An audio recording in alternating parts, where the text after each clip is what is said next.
محبوب ہم نے آپ کو بھیجا ہے. اور اس کا ترجمے کا معنی مالک تو اکیلا ہے، واحد و لا شریک ہے. تو مالک کریم و اکرم ہونا تو یہ چاہیے تھا. تو فرماتا کہ میں نے بھیجا ہے. رب نے فرمایا نہیں، یہ میرا طریقہ اور اصول ہے. جب محبوب کی شان، محبوب کی رفعت، محبوب کی ذات کی بلندی، اس کی عظمت، اس کی شان و رفعت و برا دکھانی مقصود ہوتی ہے، تو پھر میں اپنے ساتھ میں کر کے بات نہیں کرتا، پھر ہم کر کے بات کرتا ہوں. اور ہم کہہ کر میری طاقت ربوبیت و جلالیت و کرم کے جتنے خزانے ہیں ارسلنا کا کہہ کر میں نے اپنے بھیجے جانے مصطفیٰ کی جھولی میں ڈال دی. یہ میں نے طاقت اپنے محبوب کو اختیار عطا فرما دیا. اور فرمایا محبوب ہم ہی نے آپ کو بھیجا ہے. اور آگے فرمایا کہ محبوب گواہ بنا کر بھیجا. سوال پیدا ہوتا ہے کس چیز کا گواہ بنا؟ آقا علیہ السلام کس چیز کی فٹنس ہے؟ اب اس کا اظہار قرآن مجید میں صرف گواہ کر کے آیا ہے. مالک کریم کیا میرے مصطفیٰ ماضی کی فٹنس ہے؟ کیا فیوچر کی فٹنس ہے؟ یا پریزنٹ اور حال کی فٹنس ہے؟ یا مالک کریم کی فٹنس کے معنی کیا ہے؟ رب نے فرمایا لوگوں سن لو، میرا ماضی کی بات ہو، ماضی کا بھی گواہ میرا مصطفیٰ ہے. حال کی بات ہو تو حال کا گواہ بھی میرا مصطفیٰ ہے. اور مستقبل کی بات ہو تو میرا حبیب فجر سے لے کر عشاء تک خطاب کرے تو اول کائنات سے لے کر آخری تک جو جنت میں چلا گیا تو دوزخ میں چلا گیا، میرا حبیب اس کی بھی خبر ہے. اور چوتھی بات اسی آیت کے اندر مالک بس اتنا گواہ ہے؟ فرمایا نہیں، میں نے اپنے حبیب کو اپنے ہونے کا بھی گواہ بنایا ہے. میں نے اپنی ذات پر بھی اپنے مصطفیٰ کو گواہ بنایا ہے. مالک اس کی دلیل کیا ہے؟ کہا سنتے نہیں؟ میں نے سورہ اخلاص میں کیا فرمایا؟ قل هو اللہ احد. محبوب آپ فرما دیں وہ اللہ ایک ہے. کیوں مالک؟ تو خود کہتا کہ میں اللہ ایک ہوں. رب نے کہا میں نے اپنے ہونے کی دلیل و گواہ ذات مصطفیٰ کو بنا کر کہا ہے. لوگوں باقیوں نے تو سنا ہے، حبیب تو نے تو دیکھا ہے نا. میں اس میں آقا علیہ السلام کی شہادیت کا بیان، آقا علیہ السلام کی مبشریت کیسی ہے. ابو جہل اللہ کی بارگاہ میں عرض کرتا سورہ انفال کی آیت اور کہتا مالک ہم پر پتھر برسا، ہم پر عذاب نازل کر. اور اللہ نے آگے کیا کیا جواب دیا؟ فرمایا وما کان اللہ لیعذبہم. یہ شان رسالت آپ کا دوسرا ہے. اور نظیریت میرے محبوب کی ایسی ہے کہ تاجدار کائنات صلی اللہ علیہ وسلم ڈرا کر اور خوشخبریاں سنا کر مالک کی طرف بلاتے ہیں. اب ان چار شانوں کے بعد سننے والی بات یہ ہے پھر اللہ فرماتا ہے لِتُؤْمِنُوا بِاللَّهِ وَرَسُولِهِ. شان رسول کی بیان کرتا ہے، صفات حبیب کی بیان کرتا ہے، اور پھر فرماتا ہے لِتُؤْمِنُوا بِاللَّهِ وَرَسُولِهِ تاکہ تم اللہ پر ایمان لاؤ. مالک کریم پہلے ہی کہہ دیتا کہ مجھ پر ایمان لاؤ. اس سے ایک اور نقطہ ڈرائیو ہو گیا، بڑے توجہ سے سننا ہے. کمپیریٹیو اسٹڈی اینڈ ریلیجن کے حوالے سے ایک پوائنٹ دے رہا ہوں میں. یاد رکھیں اللہ کی توحید پر سب متفق ہیں. آپ ہندوؤں کو لیں، ہندوؤں کے ہاں بھی اوم اور رام کا تصور ہے جو ایک خدا کی طرف لے کر جاتا ہے، ایشور کا تصور. آپ سکھوں کا لیں، سکھوں کا نعرہ ہے ست سری اکال، ایک اکیلی ذات کو ماننے والے. تو اس کا مطلب تو پھر سکھ بھی توحید کو ماننے والے ہوئے. پھر آگے آ جائیں کرسچینٹی کو لے، عیسائیت کو، ان کے ہاں بھی ایک ونس آف اللہ یعنی اللہ کے ایک ہونے کا تصور موجود ہے. یہودیت کو لے، یہودیت اور جوشزم کے اندر بھی ایک اللہ کا تصور موجود ہے. اسی لیے علماء کو پتا ہے یورپ کے اندر جب ہم جاتے ہیں تو ہم جب سٹورز وغیرہ میں جائیں تو وہاں کوشر میٹ ملتا ہے. کوشر میٹ کیا کہتے ہیں جی؟ ذرا ینگسٹر میرے ساتھ، کوشر میٹ کیا کہتے ہیں؟ کوشر میٹ جو ہوتا ہے یہ جوش کا سلاٹر ہے، تو اس کو اجازت ہے اس وجہ سے کہ وہ اللہ کو ایک مانتے ہیں۔ اب اسلام تو ہے ہی سراپا توحید ہی، تو جب اللہ کو ایک مان لیا تو کیا اللہ کو ایک ماننا ایمان کی علامت ہے؟ آئیں ذرا قرآن سے پوچھتے ہیں اور اللہ سے مالک کریم سے پوچھتے ہیں، مالک تو بتا جو تجھے ایک مان لے، کیا تو اسے اپنا کہتا ہے؟ سورہ بقرہ آیت نمبر 8 فرمایا وَمِنَ النَّاسِ مَن يَقُولُ آمَنَّا بِاللَّهِ وَبِالْيَوْمِ الْآخِرِ وَمَا هُمْ بِمُؤْمِنِينَ، فرمایا بہت سے ہیں جو مجھے بھی مانتے ہیں، میری آخرت کو بھی مانتے ہیں، مگر وَمَا هُمْ بِمُؤْمِنِينَ، وہ ایمان والے نہیں ہیں۔ تو مالک کی ایمان کیا ہے؟ مالک کیا تجھے ایک ماننا ایمان نہیں؟ رب نے فرمایا نہیں، مجھے ایک ماننا ایمان ہے ہی نہیں۔ مالک ایمان کیا ہے؟ کہ ایمان یہ ہے پہلے مصطفیٰ کو مانو اور مصطفیٰ کو مان کر جو مجھے مانتا ہے وہ ایمان والا۔ اب لِتُؤْمِنُوا بِاللَّهِ وَرَسُولِهِ، اور اس کا اظہار نرالے ڈھب میں رب نے کیا ہے۔ دیکھیں اپنی اپنی انٹروڈکشن ہوتا ہے، ہر کوئی اپنی نسبت سے انٹروڈکشن کرواتا ہے، کوئی اس کا فیملی بیک گراؤنڈ ہوتا ہے، کوئی اس کا ذاتی بیک گراؤنڈ ہوتا ہے، کوئی اس کا پروفیشنل بیک گراؤنڈ ہوتا ہے، کوئی اس کا علمی بیک گراؤنڈ ہوتا ہے، کوئی اس کا روحانی بیک گراؤنڈ ہوتا ہے۔ تو اب انسان کو ہوتا ہے کہ وہ کس چاہت کے ذریعے اپنا آپ بنواتا ہے۔ اب اس نسبت سے دیکھا جائے تو میں سوال کرتا ہوں کہ اللہ کو بھی اپنا انٹروڈکشن کروانے کی ضرورت ہے؟ اللہ کو تو اپنا انٹروڈکشن کروانے کی ضرورت نہیں ہے۔ مالک کریم نے اپنا انٹروڈکشن عجیب انداز میں کروایا۔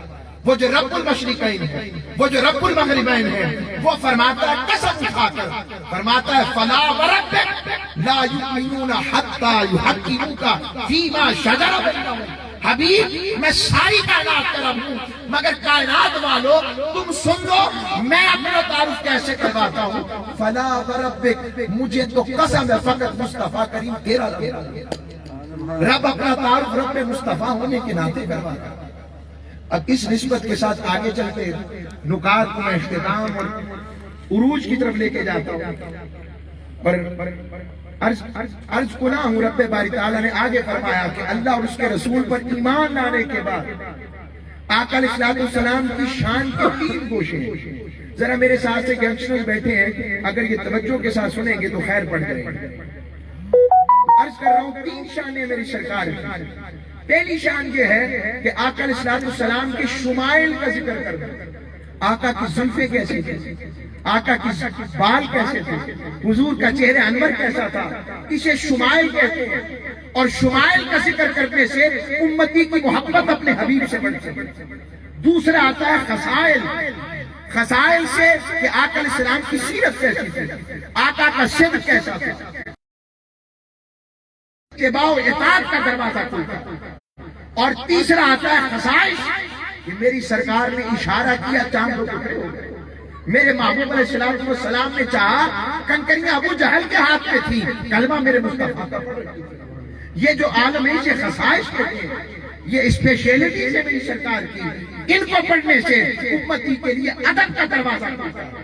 اب اس نسبت کے ساتھ آج کے مضمون کے لیے میں نے ادب کے دروازے کو کھولا اور کہا بَتُعَزِّرُوهُ، محبوب میرے محبوب کی حد سے زیادہ مدد کرو، وَتُوَقِّرُوهُ، اور محبوب کی حد سے زیادہ توقیر کرو، محبوب کی حد سے زیادہ تعظیم کرو، محبوب کی حد سے زیادہ ادب کرو۔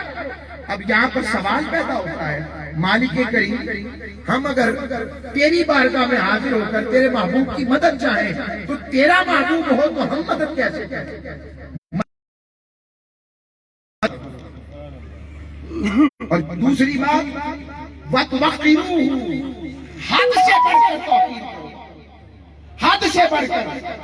اب اس کے لیے میں ایک نکتہ دیتا ہوں، توجہ سے سنیے بات، وہ یہ ہے ماں باپ کے بھی ادب کی حد ہے، والدین کے بھی ادب کی حد ہے، بہن بھائیوں کے ادب کی حد ہے، شیخ کے ادب کی بھی حد ہے، اور اس کے ساتھ چھوٹا بڑے کا ادب کرتا ہے اس کی بھی حد ہے۔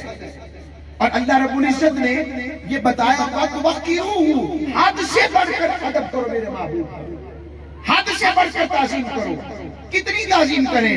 مالک ماں باپ جتنا ادب کریں، فرمائے وہ ادب مصطفیٰ ہے۔ کہ مالک اگر اپنے شیخ کریم جتنا ادب کریں کہ پھر بھی ادب مصطفیٰ ہے۔ کہ اگر مالک کریم تیرے اپنے بڑوں جتنا ادب کریں کہ پھر بھی ادب مصطفیٰ ہے۔ کہ مالک بھی ادب مصطفیٰ کیا ہے کہ میں نے بتا دیا ہے، وَتُوَقِّرُوهُ، حد سے بڑھ کر مدد کرو اور میرے محبوب کی توقیر کرو۔ مالک کریم اس کا معنی کیا ہے؟ تو پھر عاشق بول اٹھتے ہیں اور کہتے ہیں لوگوں سنو، ہر ایک کے ادب کی حد ہے۔ اگر ادب مصطفیٰ حدود دنیا و مخلوق کے اندر ہوا تو وہ ادب مصطفیٰ نہیں، اور ادب مصطفیٰ کی حد یہ ہے، اس کی حد جو ادب حد مصطفیٰ، جو ادب حد کے اندر آئے وہ ادب مصطفیٰ نہیں، اور جو ادب حد سے نکل جائے وہی ادب مصطفیٰ، وہی ادب اور تعظیم مصطفیٰ ہے۔ اب یہ تو قرآن میں آیا، میں آقا علیہ السلام کی حدیث پیش کرتا ہوں اور میں ذرا ساتھ چلانا چاہوں گا۔ میں آپ سے پوچھتا ہوں اگر کوئی شیخ، کوئی حاجی بعد از نبی، انبیاء، رسول، صحابہ، اولیاء، اعلیٰ لوگوں میں سے، بزرگوں میں سے کسی کی لعاب منہ سے باہر آئے، تھوک باہر آئے تو کوئی اپنے جسم کو لگانا پسند کرتا؟ ذرا بولیے گا، لگانا پسند کرتا؟ ان کے وضو شدہ پانی کا جو پانی چھوڑا ہو کوئی استعمال کرنا پسند کرتا؟ آئیں میں اب آپ کو آقا علیہ السلام کی بارگاہ میں لے کر جاتا ہوں۔ یہ بخاری شریف کی حدیث ہے، یہ کو تھوڑا کم نہیں ہوتا تو عرض کر رہا ہوں، بخاری شریف کی حدیث، حضرت مسور بن مخرمہ راوی ہیں جو بعد میں وہ روایت کرتے ہیں کہ عروہ بن مسعود ثقفی جو بعد میں مسلمان ہوئے، وہ کفار کے نمائندے بن کر تاجدار کائنات صلی اللہ علیہ وسلم سے نیگوشیشن کرنے آئے، اور جب نیگوشیشن کر کے واپس گئے تو ان سے پوچھا، اصحاب قریش کے اصحاب نے پوچھا بتاؤ لوگوں بتاؤ عروہ تم نے اصحاب محمد اور محمد مصطفیٰ علیہ السلام کو کیسا پایا؟ اب جب یہ سنا تو اس نے کیا کہا؟ کہنے لگا اے قوم واللہ لقد وفدت علی الملوک وفدت علی قیصر وکسری والنجاشی واللہ ان رأیت مالکا قد يعظمه اصحابه ما يعظم اصحاب محمد محمدا۔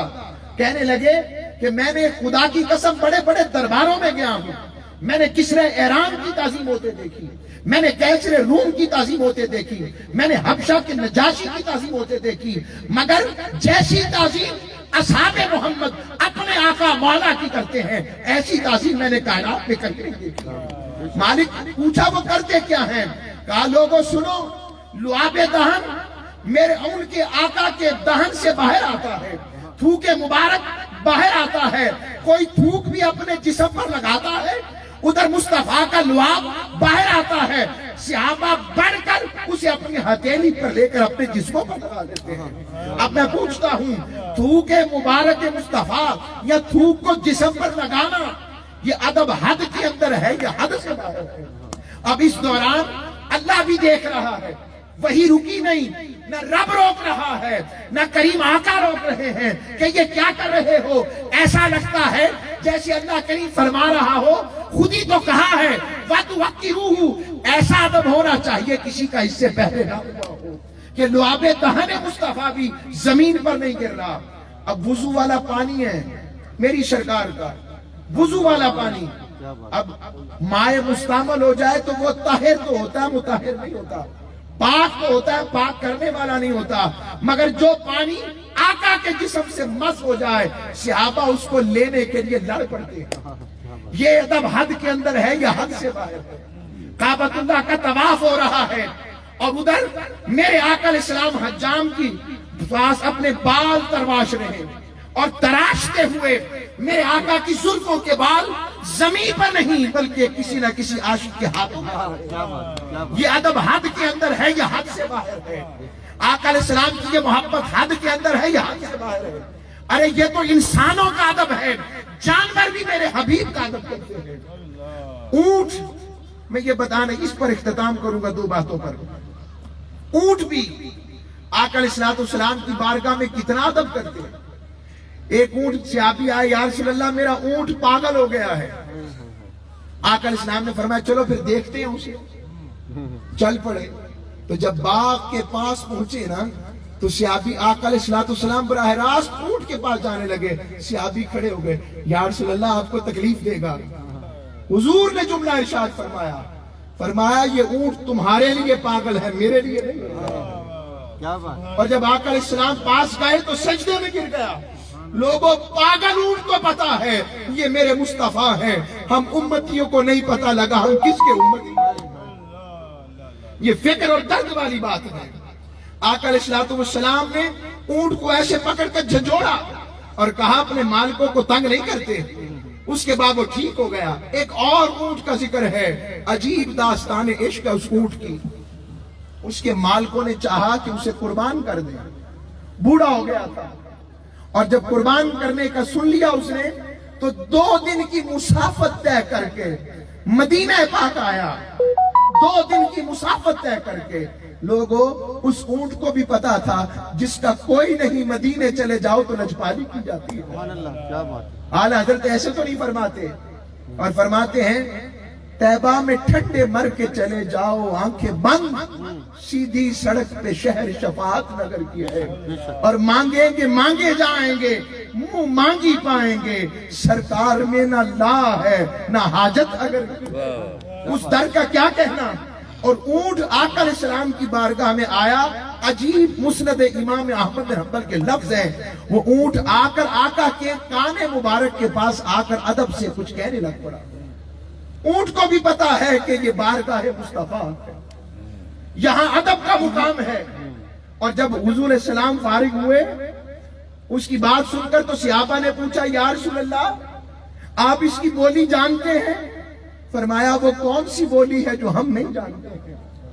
جب یہ سنا، وہ اونٹ کی بات سن کر اس کے مالک آ گئے، اور مالک جب آئے اس نے دیکھا، اب میں حدیث کے لفظ کوٹ کر رہا ہوں، وہ اونٹ کوئی چھوٹا جانور تو نہیں ہوتا نا عاشقوں۔ اونٹ حضور کے پیچھے چھپتا تھا اور چھپ جاتا تھا، اور چھپ کر آقا علیہ السلام کے پیچھے چھپا جا رہا تھا۔ مالکوں نے پوچھا یا رسول اللہ ہمارا اونٹ آیا ہے، ہمیں دے دیں۔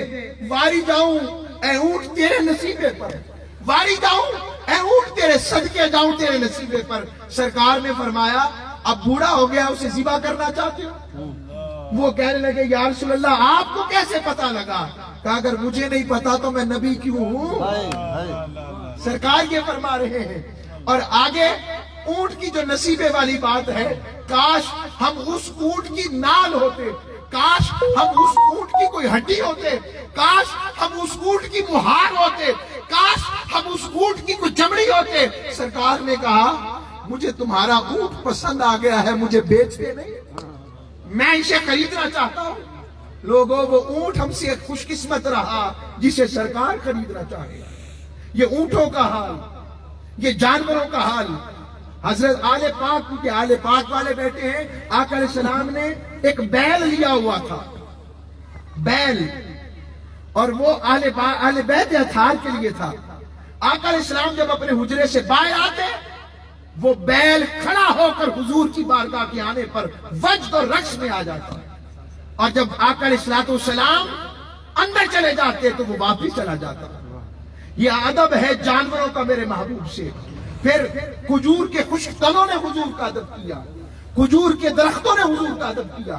ارے جانوروں نے، حیوانوں نے، حشرات نے، دیواروں نے، ہر چیز نے ادب کیا ہے، اور یہی پیغام دیا ہے حضرت ایمان والے کو کہ ایمان کی جان اصل میں ادب مصطفیٰ میں۔ آؤ آج کا پیغام یہ دے رہا ہوں، اور اس مختصر وقت کے اندر اس دل نشین آقا کی سخنوری کی محفل ہے، جہاں پر آقا کی زلف و رخسار کی باتیں ہوں گی، جہاں آقا کی محبت کی بات چلے گی، جہاں آقا کی شان کی بات ہوگی، جہاں آقا کی نسبت کی بات ہوگی، اور پیارے پیارے نعت خواں عاشقانہ انداز میں اپنے محبوب کی بارگاہ میں حاضری کے ذریعے اپنی حاضری لگوائیں گے۔ ان کے لیے پیغام یہ بن رہا ہے، یہ پتہ لگ رہا ہے کہ ساری محفل کا مقصد یہ ہے کہ لوگوں سن لو، آقا علیہ السلام کی ذات محبت و عشق کا محور ہے۔ سارے لوگ رب کی طرف دیکھتے ہیں، رب کی ساری توجہ اپنے مصطفیٰ کی۔ آئیے اس پیغام کو سمجھیں۔ آج ہم ان باتوں سے دور چلے گئے، اور میں ہمیشہ اس حدیث کو سناتا ہوں، اس کے بغیر مجھے راہ نہیں جاتا۔ تاجدار کائنات صلی اللہ علیہ وسلم نے ارشاد فرمایا، صحابہ کیا میں تمہیں اپنے بھائیوں کے بارے میں نہ بتاؤں؟ صحابہ نے عرض کی، یا رسول اللہ ہم آپ کے بھائی نہیں؟ فرمایا نہیں، تم تو میرے صحابی ہو۔ فرمایا یا رسول اللہ آپ کے بھائی کون ہوں گے؟ سرکار نے فرمایا میرے وہ امتی جنہوں نے مجھے دیکھا تو نہیں ہوگا، بس سنا ہوگا، کوئی بدوہا کے چہرے والا ہے، کوئی واللیل کی زلفوں والا ہے۔ فرمایا اس وجہ سے میں ان کو کہہ رہا ہوں میرے بھائی ہیں جو بن دیکھے مجھ سے پیار کرتے ہوئے۔ ہم بھی